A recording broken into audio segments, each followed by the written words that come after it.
All right, we'll take questions around the room. Please raise your hand on 2 in the back center in the maroon. Towards the back, raise your hand. Yep.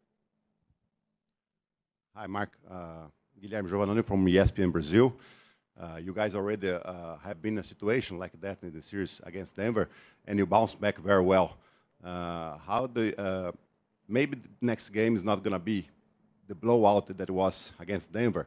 How to control the anxious of your team if the situation is close in the game 2? We have confidence and wisdom because of the situations we've been in over time. There's no team I'm more confident in being ready to play really in any situation than ours. I'm biased, obviously, but you also have to go make it happen. Those experiences don't guarantee you anything. They certainly don't carry over into the next experience, and so we've got the wisdom from them, we get the confidence from them, but when the ball goes up in the air tomorrow, the better team's going to win, and we want to do everything we can to be that team. Jeff, 4th row on your right. Jeff Zilgett, USA Today. Mark, you're just saying make it happen. With the benefit now of having some time to watch the game, what didn't happen for you guys that you take away from that game and will apply to game 2? It's always tricky, because 1-point losses are emotional, and you got to be able to strip away the emotion from that. Understand there was a lot of things we did well in the game to build a 15-point lead. There's a lot of things we did well in the game that we certainly don't want to throw out. And there's a lot of things that we can improve on. We have a lot of runway here to improve.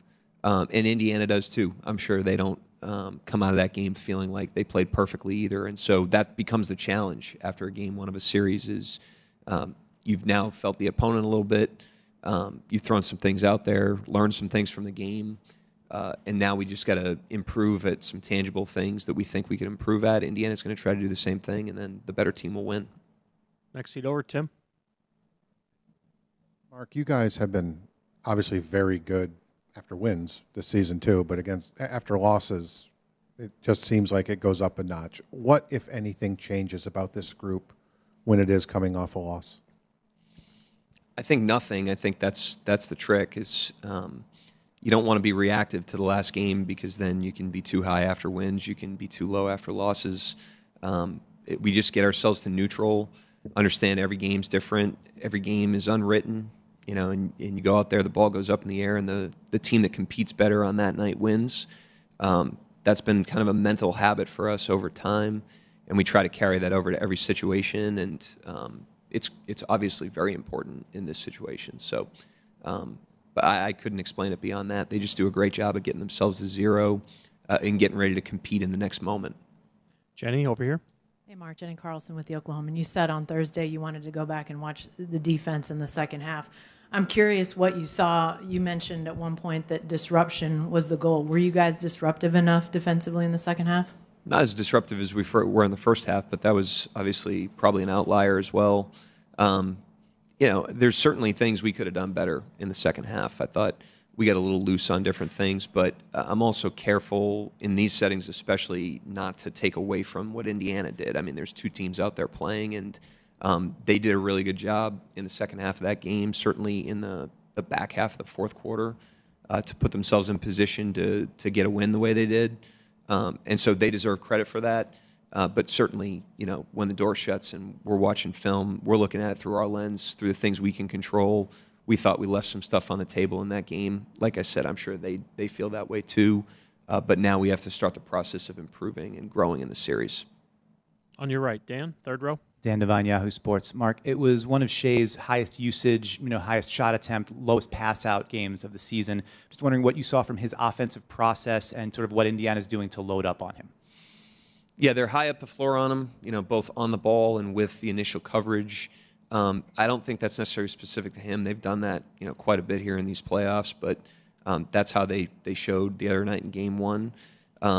We got to the paint collectively as a team a lot. We got in there a lot. We did not convert enough on those plays, obviously. I thought there was just a lot of plays we just didn't finish. We didn't get the juice out of that squeeze. Some of that, again, is a credit to Indiana. I'm not trying to take anything away from the way they played, but we can be better in those situations, him and everybody else. I mean, he wasn't the only one in the paint in that game. So we have to continue to try to get there. And when we get there, we have to continue to try to find the most efficient shot. I thought, we could have improved that from last game. Front right, Tim. Tim McMahon, ESPN. Mark, when you went back and looked at it, what stood out to you about Chet's offensive performance, and what can he do, or what can you guys do to get him going on that end? Yeah, I don't think anybody played their best game. So I don't want to. Certainly, he didn't play his best game, but I don't think any of us did. That wasn't our best game, flat out, with anybody. What I will say is, like, he and Dub specifically, obviously, they've carved out huge roles on our team. They're a huge reason why we're here. They're in an uncommon position for third-year players. These are guys that are in their third year. Usually, delivering in the finals is not on the curriculum for third-year players, and they've thrust themselves into that situation, which is a credit to them. And now that they're here, they have to continue to do what they've done all the way through the playoffs, which is go out there, fully compete, learn the lessons, and apply it forward. And they've done a great job of that. I think you've seen that over the course of the playoffs. They haven't always played their best game, but they always get themselves ready to play the next one. The last guy I'm worried about with that is Chet. Joe, next row back. Joe Varden, The Athletic. I know you spoke about this immediately after Game 1, but the lineup change you made with Wallace for Hartenstein. Did you get what you wanted out of that change, and is it something you're going to stick with in the series? I usually don't address plans for lineups and rotations in these settings. What I'll say is we have a lot of optionality that we draw on almost nightly. If you've followed our team throughout the season, I think that flexibility and adaptability is the only constant. We're never staying the same. I know we've started the same lineup in the playoffs, but our rotation night to night in these series has been incredibly variant. We think that's a strength of our team. I liked how we started the game, and I liked really everything we did to build a 15-point lead, and then we didn't deliver down the stretch collectively.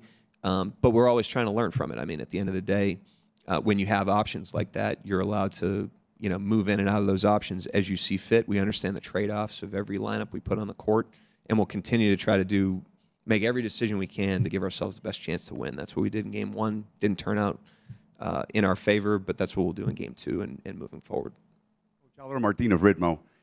People harp on the youth of your team, but they play like 28 to 30-year-olds. They play old. Yep. To what extent is it this self-screening? Whoever comes in the door has to have a certain profile. And to what extent do you overload them to prepare them for the finals, for games like they've had? It's hard to, it's a very abstract thing to understand, but we do have an uncommon approach. There's no place we'd rather be than in the finals. Even with a young team, these guys have an uncommon mentality with that, as I've mentioned many different times. I think Sam does a great job of understanding the person that we're bringing in the door, and then we do the best we can to put them in a great environment and help them grow. And how that all comes together, to equal this, I think the guys deserve a lot of credit for it, the vision they have for themselves. But it's hard to understand, exactly why that is. But I do know I have great confidence in the mentality of the team, the poise of the team, confidence of the team, maturity of the team. Thank you, Coach. Yep, thank you.